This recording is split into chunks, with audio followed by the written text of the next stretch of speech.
नमस्कार, मैं हूं श्वेता सिंह, आपके साथ एक ऐसी अद्भुत यात्रा पर जहां आध्यात्म और इतिहास हाथ थामे साथ साथ चलते हैं। यह है ईश्वर एक खोज। राम के साक्ष्य तलाशते हुए आज हम अपने आखिरी पड़ाव पर हैं और हम आपको उस दौर तक लेकर चलेंगे जहां उनकी अगली पीढ़ी ने सत्ता की डोर संभाली थी।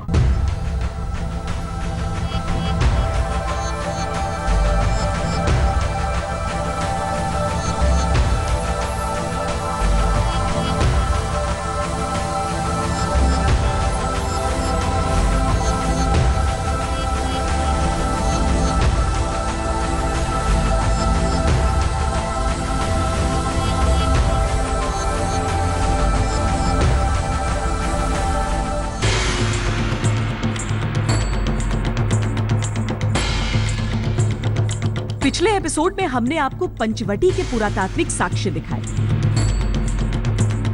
साथ ही दिखाया रामायण काल का सबसे वैज्ञानिक प्रमाण राम सेतु। हमने आपको डीएनए मैपिंग के जरिए रामायण काल की जनजातियों के साक्ष्य भी दिखाए और बताया कि वानर बंदर नहीं बल्कि एक इंसानी प्रजाति थी। अब आगे। आज से करीब 7000 साल पहले राम सेतु से वानर सेना लंका पहुंची थी। दूरी यही कोई 35 किलोमीटर के करीब की थी। तिथि की गणना के हिसाब से करीब करीब एक दिन का वक्त लग गया था श्रीलंका की सरहद तक पहुंचने में। वहां का जो पहला सबसे ऊंचाई का पड़ाव था वो था सुवेलु पर्वत। वहां से जो सामने देखा वो एक अभूतपूर्व दृश्य था।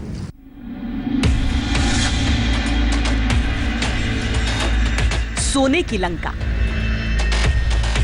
स्वर्ग जैसी सुंदर लंका।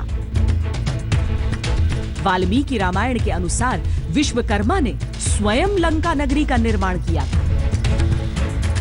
चारों ओर से समुद्र से घिरे होने के कारण यह बाहरी आक्रमण से सुरक्षित थी। पौराणिक तौर पर लंका को धन के राजा कुबेर की नगरी माना गया है, जिनके सौतेले भाई रावण ने उनसे सत्ता हड़प ली थी। एक तो कुबेर का अकूत धन, ऊपर से रावण जैसा कुशल व्यापारी। लंका की समृद्धि अद्भुत थी।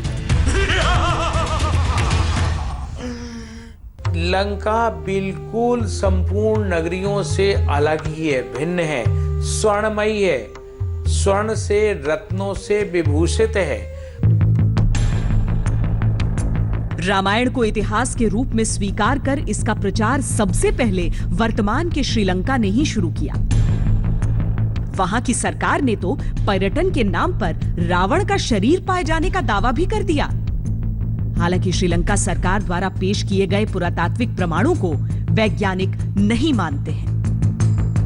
वाल्मीकि रामायण में इस बात के बहुत ग्राफिक डिटेल है कि जब रावण का वध हो जाता है तो राम फिर विभीषण से कहते हैं किसी मनुष्य की मौत के बाद सब दुश्मनी खत्म हो जाती है। विभीषण, अब तुम इसका ऐसा दाह संस्कार करो जो लंका के इतने बड़े राजा के सम्मान के उचित हो। तो उसके दाह संस्कार के लिए चिता तैयार की जाती है, चंदन और तरह तरह की वुड्स की। उसको लिनन और सिल्क पहनाई जाती है और मंत्रों के उच्चारण के साथ उसका बहुत प्रॉपर दाह संस्कार किया गया है। तो जब उसका दाह संस्कार हो गया तो उसकी मम्मी होने का कोई मतलब नहीं है।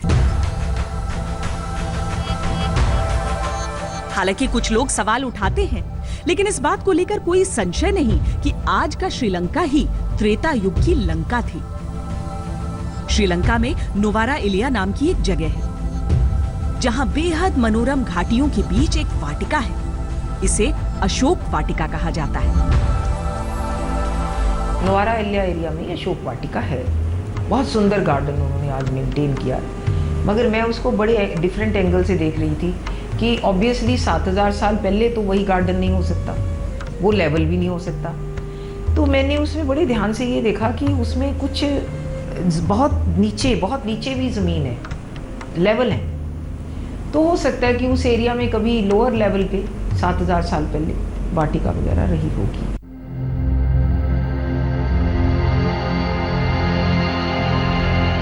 श्रीलंका के पुरातत्व विभाग का दावा है कि अशोक वाटिका मंदिर में स्थापित भगवान राम और माता सीता की ये मूर्तियां 5000 साल से भी ज्यादा पुरानी हैं, जो इस बात की साक्षी है कि श्रीलंका का भारत से पुराना नाता है। नुवारा एलिया के साथ सीता एलिया नाम की जगह पर भी रामायण काल के कई प्रमाण होने का दावा है। ये भूमि वो भूमि है, पुण्य भूमि है, जहाँ सीता माता जी ने वनवास के समय पर रावण की कैद में अपने समय को गुजारा। स्थानिक लोग जो जहाँ पर थे उनका विश्वास है इस जगह के ऊपर कि सीता माता जी इतने समय तक इस प्रभु रामचंद्र जी की आंखों, प्रभु रामचंद्र की याद में अपनी आंखों में इतने आंसू बहाए हैं, इस जगह का वो पानी भी खारा हो गया है। तो ये महत्व है इस जगह का बारे में। कहते हैं अद्भुत जलाशयों और घने हरे जंगलों से घिरे संवेष्टिमाने लांगूले व्यवर्धत महाकपिः शुष्कम ईंधनम आसाद्य वनेष्विव हुताशनः। अर्थात जब राक्षस लोग उनकी पूंछ पे कपड़ा बांध रहे थे तब महाकपि हनुमान व्यवर्धत बहुत बढ़ गए, और बहुत बढ़ गए अर्थात पूंछ भी बड़ी होगी। तो वाल्मीकि रामायण में जो वर्णन है उसी के अनुसार तुलसीदास जी का वर्णन। वाल्मीकि रामायण के अनुसार हनुमान जी ने आग लगाकर रावण को बड़ी क्षति पहुंचाई थी। आज भी लंका में जले हुए पत्थरों और लाल जमीन के अवशेष मिलते हैं। भक्त इसे लंका दहन से जोड़ते हैं, लेकिन विज्ञान की थ्योरी कुछ और कहती है। कुछ लोग ऐसा है वो भगवान हनुमान की जब पूछ बांध करके उन्होंने लंका में आग लगा दी तो वो कहते हैं यहाँ की जमीन भी जो है वो लाल हो गई है। वो लाल नहीं, वो लेटराइट है। विज्ञान और पुराण में एक बात को लेकर मतभेद है और वो है पुष्पक विमान।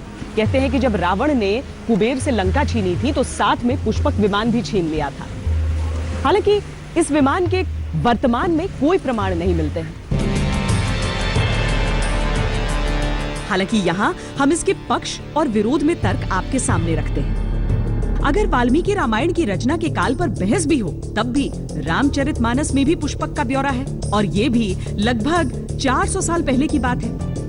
यानी मॉडर्न विमान के जनक राइट बंधुओं के आविष्कार से कम 250 साल पहले पुष्पक विमान का जिस तरह से वर्णन किया गया है वो किसी राक्षस या जीव के रूप में नहीं है, बल्कि उपकरण के तौर पर।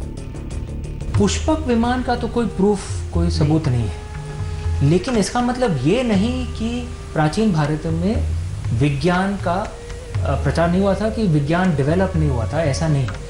हमारे कई टेक्स्ट हैं जिसका हमने कुछ एनालिसिस नहीं किया है। संस्कृत का अंग्रेजी में अनुवाद करने से, क्योंकि अंग्रेजी विदेशी भाषा है, बहुत मूल भावना में कमी आ ही जाती है। ये किसी का दोष नहीं है, ये भाषा का ही वैषम्य इतना है। और यदि उसका अंग्रेजी हिंदी में किया जाए तो अंग्रेजी भी विदेशी भाषा है, हिंदी अपने देश की है, तो और मूल भावना में कमी आती है। तो ये स्वाभाविक है कि सीधा अनुवाद करने में जो भावना रहेगी वो संस्कृत से अंग्रेजी और अंग्रेजी से हिंदी अनुवाद करने में बहुत कम हो जाएगी। और केवल विमान का वर्णन नहीं है, बल्कि हेलीपैड यानी विमान तल का भी जिक्र है। कहा गया कि रावण माता सीता का हरण करके अपने पुष्पक विमान से लंका पहुंचा। यहाँ आपको श्रीलंका की मान्यताएं बताते हैं। वहां कहा जाता है कि वो सबसे पहले पहुंचा था विरगनटोटा। विरगनटोटा का सिहली भाषा में मतलब है विमान तल। कहते हैं रावण के 5 विमान तल में से एक था विरगनटोटा। मगर जो वहाँ का मेन हिस्सा है वो सेंट्रल लंका है, बिल्कुल मिडिल लंका का मध्य भाग। और वहाँ रामायण में दिया भी है कि लंका के मध्य में रावण का पैलेस था। वो हमने ढूंढने की कोशिश जरूर करी, क्योंकि वहाँ कुछ ऐसी डिस्क्रिप्शन है कि रावण का पैलेस था और उसके नीचे से चारों तरफ से गुफाओं का नेटवर्क था जो रावण ही यूज़ करता था या उसके खास लोग, और मिनटों में कहीं भी पहुँच जाते थे। ऐसा कुछ स्ट्रक्चर नुवारा एलिया में दिखाई दिया। सिहली भाषा में विमान को दंडू मोरना यानी उड़ता मोर कहते हैं। वाल्मीकि रामायण में भी लंकेश्वर के विमान को एक बड़े मोर जैसा बताया गया है। कहते हैं रावण अपनी राजधानी लंकापुर में पहुंचने के लिए विरगनटोटा विमानतल पर उतरता था। कुछ ही दूरी पर था रावण की पत्नी मंदोदरी का महल। रावण की पत्नी मंदोदरी भारत के मंदौर की रहने वाली थी। वर्तमान में मंदौर राजस्थान के जोधपुर के पास एक छोटा सा गांव है। कहते हैं सालों पहले यहीं पर मंदोदरी के पिता मयासुर राज करते थे। रावण की शादी किससे हुई? उसकी महारानी कौन थी? मंदोदरी। मंदोदरी कहाँ की थी? आपके राजस्थान की। मंदौर क्या है? मंदौर का राजा, उसी की बेटी तो मंदोदरी थी। और रामायण में ऐसी डिटेल हैं। रावण से शादी के बाद मंदोदरी को 3 पुत्र मेघनाद, अक्षय कुमार और अतिक्य हुए। सभी मंदोदरी के महल में सीता जी को कुछ दिन रखने के बाद रावण उन्हें रथ में बिठाकर अशोक वाटिका ले गया। चलिए अब अपनी कहानी की ओर लौटते हैं। वाल्मीकि रामायण के युद्ध कांड में ये लिखा है कि किस तरीके से वानरों और असुर सेना के बीच घोर युद्ध हुआ था। उस युद्ध के बहुत सीमित प्रमाण हैं, लेकिन एक प्रकरण जिसके स्पष्ट सबूत आज भी उपलब्ध है वो है जब मेघनाद के वार से लक्ष्मण घायल हुए थे, तब हनुमान जी का संजीवनी बूटी लेकर आना। बेहोश लक्ष्मण के उपचार के लिए वैद्य ने संजीवनी बूटी लाने को कहा।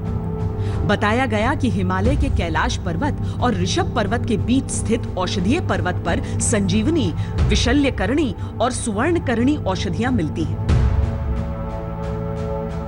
संजीवनी कृष्ण पक्ष में 15 दिन अलग तरह की महकती है और शुक्ल पक्ष में अलग तरह का पुष्प देती है। वो आज भी आपको मालूम होना चाहिए, जो उत्तराखंड का ग्लेशियर है, कैलाश मानसरोवर है वो, और बद्रीनाथ के ऊपर में ग्लेशियर है, उसके ऊपर संजीवनी आज भी मौजूद है, जो कि हमारे रिसर्च स्कॉलर जो आयुर्वेद के वहां तक नहीं पहुंच पा रहे हैं। वाल्मीकि रामायण के अनुसार हनुमान को एक पहाड़ से दूसरे पहाड़ पर जाने में महारत हासिल थी। वो लंबी लंबी छलांग लगाकर तेजी से पर्वतों को पार कर सकते थे। हालांकि तुलसीदास ने रामचरितमानस में लिखा है कि हनुमान हवा से भी तेज उड़ सकते थे और वो उड़कर संजीवनी बूटी लाने गए थे।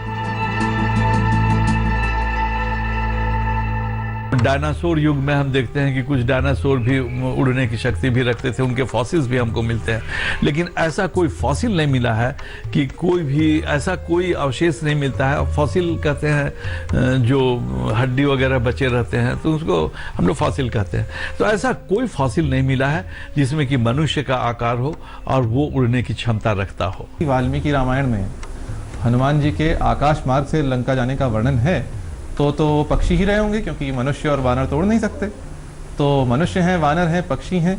जब वाल्मीकि ने स्वयं उन्हें कपि और महाकपि कहा है, तो वाल्मीकि रामायण को प्रमाण मानने वाले सनातन धर्मावलंबियों के लिए तो कपि ही हैं।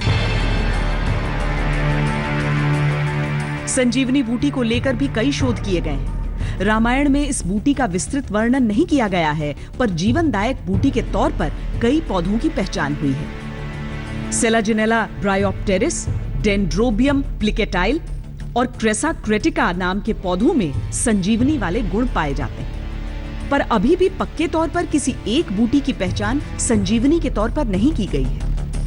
अगस्त 2016 में तत्कालीन उत्तराखंड सरकार ने संजीवनी बूटी की खोज के लिए बाकायदा पैसे आवंटित। लंका पहुंचने के बाद वैद्य ने संजीवनी बूटी से लक्ष्मण का इलाज किया। इन जड़ी बूटियों की शक्ति इतनी तेज थी कि वो चंद पलों में ही स्वस्थ हो गए। ये बात वर्तमान की दुनिया में विश्वास करने योग्य नहीं लगती कि कोई पर्वत उठाकर इतनी दूरी तक जा सकता है, पर आश्चर्यजनक तरीके से इसके प्रमाण भी मिलते हैं। कहते हैं जब हनुमान जी पर्वत उठाकर लंका जा रहे थे तो पहाड़ के हिस्से कई जगहों पर गिरे। आज भी श्रीलंका की सामान्य वनस्पति से अलग कच्छथिवु, दोलुकांडा, तल्लड़ी, उनावातुना और रितिकाला में औषधीय बूटियां मिलती हैं। कोलंबो से करीब 150 किलोमीटर उत्तर में एक पहाड़ है जो चारों ओर समुद्र से घिरा है। वो पर्वत देखते ही किसी दूसरी जगह का लगता है। उस पहाड़ की मिट्टी को श्रीलंका के बाकी इलाकों की मिट्टी से मिलाने की कोशिश की गई, पर उसके गुण बिल्कुल अलग थे। ताजा रिसर्च में सामने आया है कि इन पहाड़ियों का संबंध हिमालय से जुड़ा हुआ है। कुछ साक्ष्य हमें वहाँ की भौगोलिक स्थिति से जरूर मिलते हैं। जैसे रामायण के अंदर ये वर्णन है कि हनुमान संजीवनी बूटी के लिए हिमालय पर्वत का एक हिस्सा उठा के लाते हैं। तो अगर हम जोग्राफिकल पॉइंट ऑफ व्यू से देखते हैं, सॉइल के बेसिस पे देखते हैं, तो जो क्षेत्र श्रीलंका है, श्रीलंका में आज भी एक ऐसे पहाड़ का अस्तित्व मिलता है जिसकी सॉइल, जिसके जो फॉर्मेशन है, वो फॉर्मेशन हमें हिमालय से मिलता हुआ लगता है, जो कि उस एरिया में होना उसकी यूनिकनेस है। वो अपने आप में एक प्रश्न है जिसे आप उससे एसोमिलेट कर सकते हैं। अपने सभी करीबियों की मृत्यु से छटपटाया रावण जब स्वयं रणभूमि में उतरा तो उसका सामना श्री राम से हुआ। राम जी के पास कई अचूक हथियार थे जो उन्हें अगस्त्य मुनि ने दिए थे। अगस्त्य मुनि की स्मृति में ही ये आश्रम एक मंदिर के तौर पर निर्मित है यहाँ पर। बहरहाल उन अचूक हथियारों का कोई असर हुआ नहीं रावण पर। तब विभीषण ने बताया कि नाभि पर वार करना होगा। जब राम जी ने नाभि पर ब्रह्मास्त्र से वार किया तो रावण वहीं ढेर हो गया। वाल्मीकि रामायण में जिक्र मिलता है कि जनकपुर यात्रा के दौरान विश्वामित्र ने और वनवास यात्रा के दौरान अगस्त्य मुनि ने राम को अस्त्र शस्त्र दिए थे। खास बात यह है कि पूरे रामायण में इन सभी अस्त्र शस्त्र के प्रयोग का सटीक वर्णन मिलता है। वाल्मीकि रामायण में अगस्त्य मुनि की अग्निशाला है, आश्रम नहीं। वो अग्निशाला में हथियार बनाते थे और वो बहुत गार्डेड रहती थी। कोई आदमी इवन श्री राम अगस्त्य मुनि को डायरेक्ट मिलने नहीं जा सकते थे। उसमें 3 सिक्योरिटीज का घेरा रहता था। उनको पहले अगस्त्य मुनि के भाई के पास जाना पड़ा, भाई को लेके वहां बाहर से परमिशन लेनी पड़ी, तो वो अंदर गए। तो अगस्त्य मुनि ने अपनी अग्निशाला में बनाए हुए अद्भुत हथियार उन्होंने दिए और जो अमोघ वाण उन्होंने दिया उसी से राम ने रावण का वध किया। रावण की मौत का समय और खगोलीय स्थितियों का वर्णन रामायण में नहीं मिलता, लेकिन कई सेनापतियों के बीच चले युद्ध और दिनों की गणना के आधार पर यह कहा जा सकता है। जो रेफरेंसेस दिए गए हैं तो वो उससे ये निकाला जाता है कि कौन सा प्लैनेट किस राशि में था और ये कॉम्बिनेशन इतने प्लैनेट्स के कब हुए। तो ये बैकवर्ड कैलकुलेशन करके फिर सॉफ्टवेयर यूज करके उसको स्काई व्यू को रिप्रोड्यूस किया गया और वो प्रिसाइजली इस बात को साबित करता है कि उनका ध्येय युद्ध के जरिए विनाश नहीं बल्कि मानव कल्याण हेतु युद्ध था। उन्होंने रावण वध से मां सीता को मुक्त करा लिया पर लंका को विनाश के गर्त में नहीं छोड़ा। राम बिल्कुल ऐतिहासिक पुरुष रहे हैं और ऐतिहासिक पुरुष रहे हैं क्योंकि जितने बड़े पॉपुलेशन के बीच में राम के प्रति श्रद्धा है, केवल भारत में नहीं, भारत से बाहर जावा, सुमात्रा से लेकर अन्य जगहों पर भी इनकी मान्यता है और लोगों को श्रद्धा है।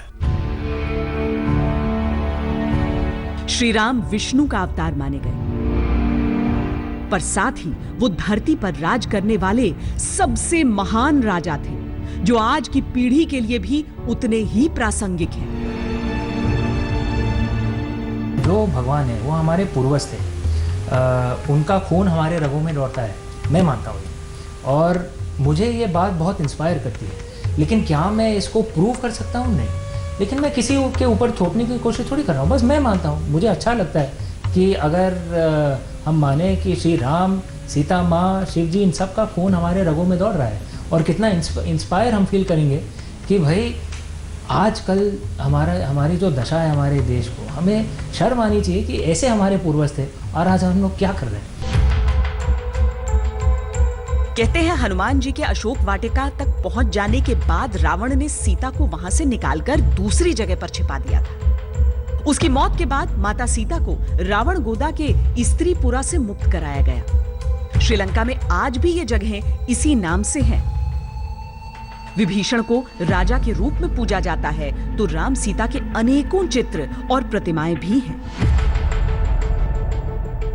विभीषण से राम मिले तो गले लग करके मिले और जब बाहु इतनी लंबी करके उनसे मिले और मिलने के बाद कहा बंधु तुम कैसे वहां रहते हो, तो उसने अपना विवेचन दिया, सब कुछ वो बड़ा विस्तार है। राम ने तुरंत ही वालू को लेकर के तिलक कर दिया, लंकेश शब्द का प्रयोग किया।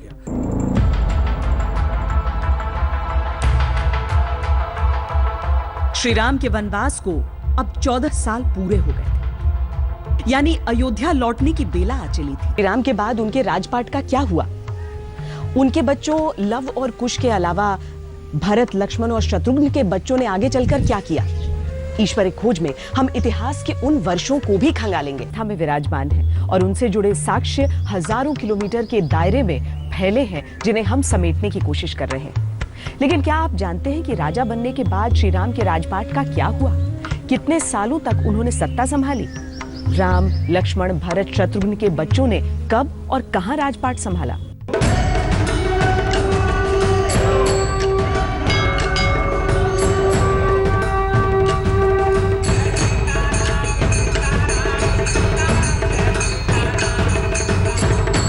युद्ध में रावण का समूल नाश हुआ। नाश होने के बाद में उनको सीता वापस मिली। सीता की परीक्षा लिया गया और सीता को साथ लेकर के फिर वो अयोध्या लौट करके और उन्होंने राज पर गए थे और 39वें जन्मदिन से पहले वापस लौटे। 39 वर्ष की उम्र थी। 25 साल की उम्र में वो वनवास गए, वापस आए तो अयोध्या के राजा बने। लगभग 10 वर्ष तक उन्होंने सीता के साथ बहुत अच्छा अयोध्या का राज्य चलाया। यहाँ परंपराओं के आईने से भी राम कथा देखने की आवश्यकता है। आज हम हर वर्ष विजयदशमी का उत्सव मनाते हैं, जो रावण पर राम की विजय का उत्सव है।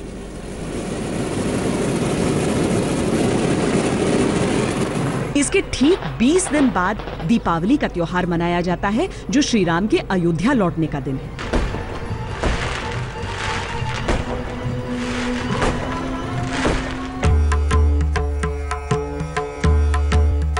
अभी तक के शोध के आधार पर अयोध्या लौटने की पक्की तिथि मालूम नहीं, लेकिन लंका से लौटते हुए चंद पड़ावों का वर्णन है। भीषण युद्ध के बाद श्री राम की सेना ने लंका में वंथरामुलई नाम के स्थान पर एक दिन विश्राम किया।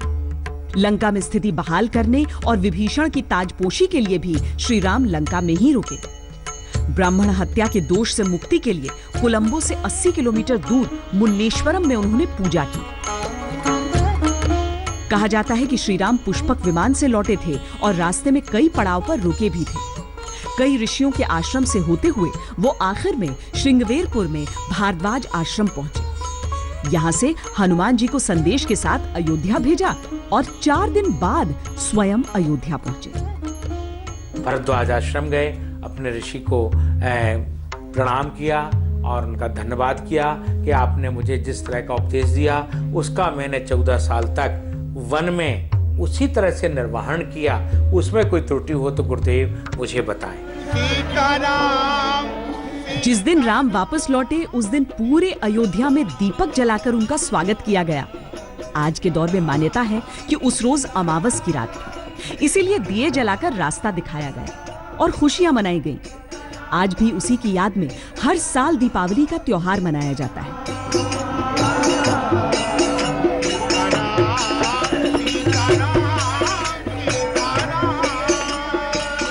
जब राम अयोध्या में प्रवेश कर रहे थे, चतुर्दशी थी। उस समय चतुर्दशी के लिए एक दीप जलाते हैं। जब रात्रि को पहुंच गए तो उसी सकाल में क्या होता है कि अमावस्या प्रवेश कर गई। अमावस्या की रात दिन से लेकर के उत्साहित हुए लोगों ने पकवान बांटना शुरू किए। फिर अमावस्या की रात्रि में बहुत बड़ा पूजन किया, क्योंकि सीता साक्षात लक्ष्मी है। सीता जो है लक्ष्मी पुत्री है, लक्ष्मी है, इसलिए उस दिन गणपति और लक्ष्मी का पूजन भी शुरू हो गया। ये राम के आगमन पर ही लक्ष्मी गणेश का पूजन शुरू हुआ। राम के नेतृत्व में तीनों भाइयों ने कौशल प्रदेश को एक मजबूत राज्य के रूप में संगठित किया। वाल्मीकि रामायण के अनुसार राम राज्य की स्थापना के साथ ही वाल्मीकि ने भी राम के जीवन पर आधारित रामायण की रचना शुरू कर दी थी।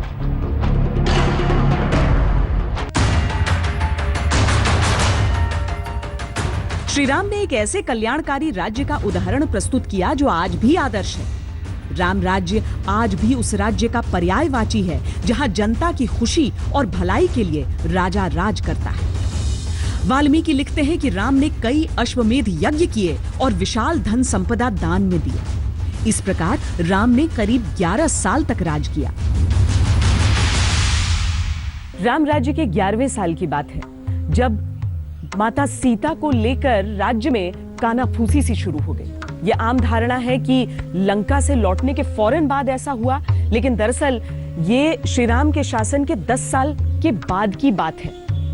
तब पति धर्म से ऊपर राजधर्म को रखते हुए श्री राम ने लक्ष्मण जी को आदेश दिए कि वो माता सीता को वाल्मीकि आश्रम में छोड़ाएं।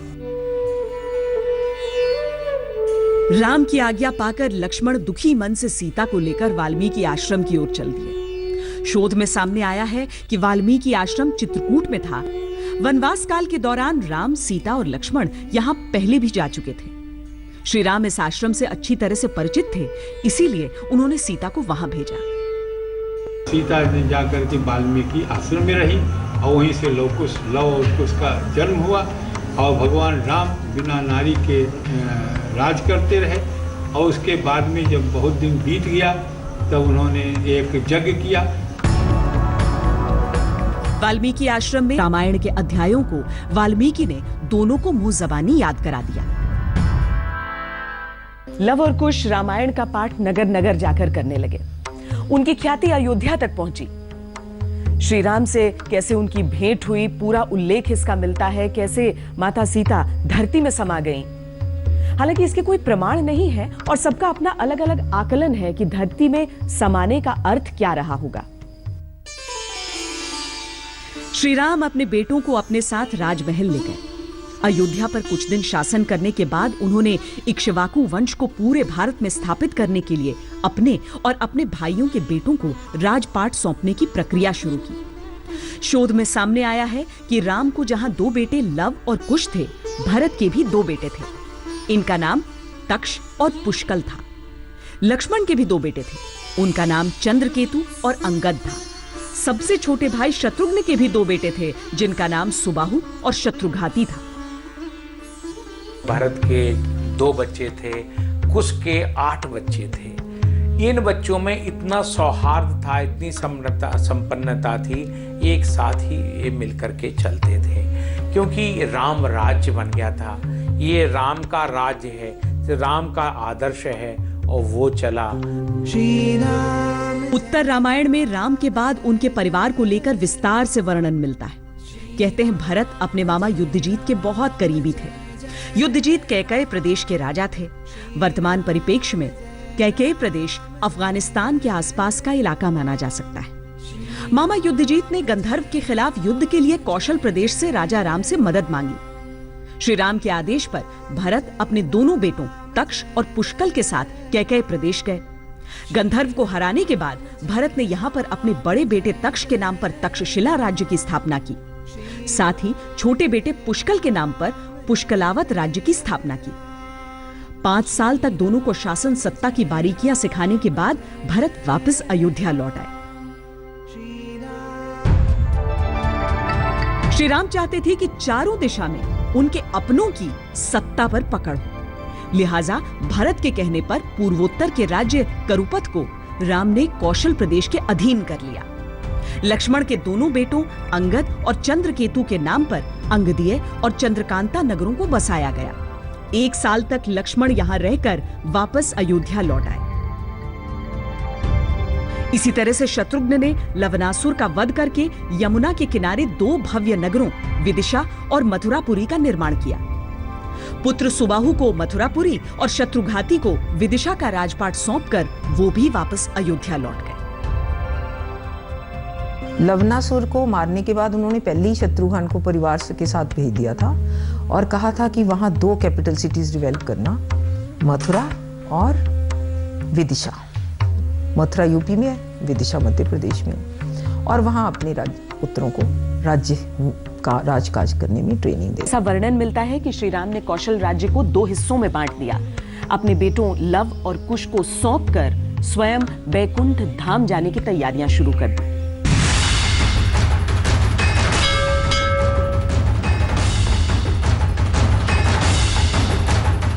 इक्ष्वाकु वंश के 64वें राजा राम ने अपने जीवन काल में जो प्रतिमान स्थापित किए, उसकी वजह से वो मर्यादा पुरुषोत्तम राम के नाम से मशहूर हुए। श्री राम और उनके भाइयों की अंतिम यात्रा को लेकर कोई स्पष्ट जानकारी नहीं है, लेकिन इससे जुड़ी कहानियां सामने आती हैं। कहते हैं पतित पावनी सरयू के इसी घाट पर श्री राम के अंतिम दर्शन हुए थे।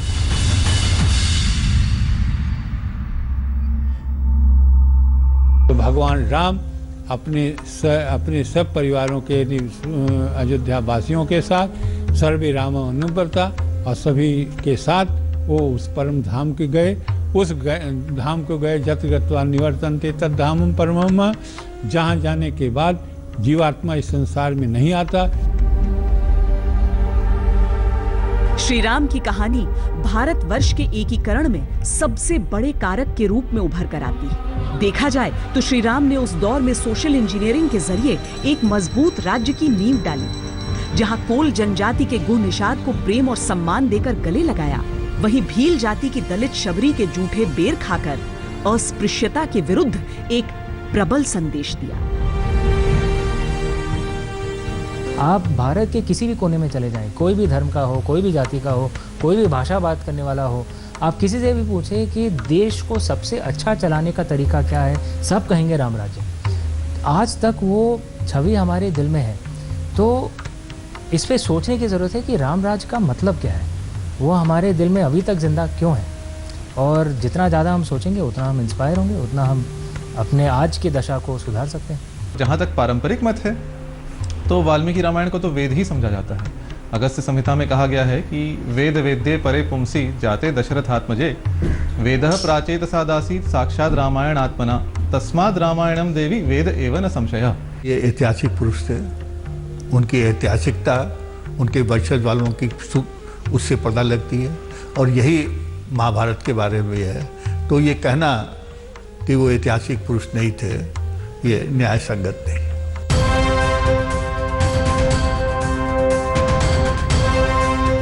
वैज्ञानिक प्रमाणों ने सिद्ध किया है कि भारत में संस्कृति पिछले 10,000 सालों से विकसित हो रही है। रामायण में वर्णित 7,000 वर्ष पुरानी ये ऐतिहासिक घटनाएं हमारी उसी समृद्ध सांस्कृतिक विरासत का प्राचीनतम नमूना है, जो आज तक भारत में निरंतर विकसित होती आ रही है।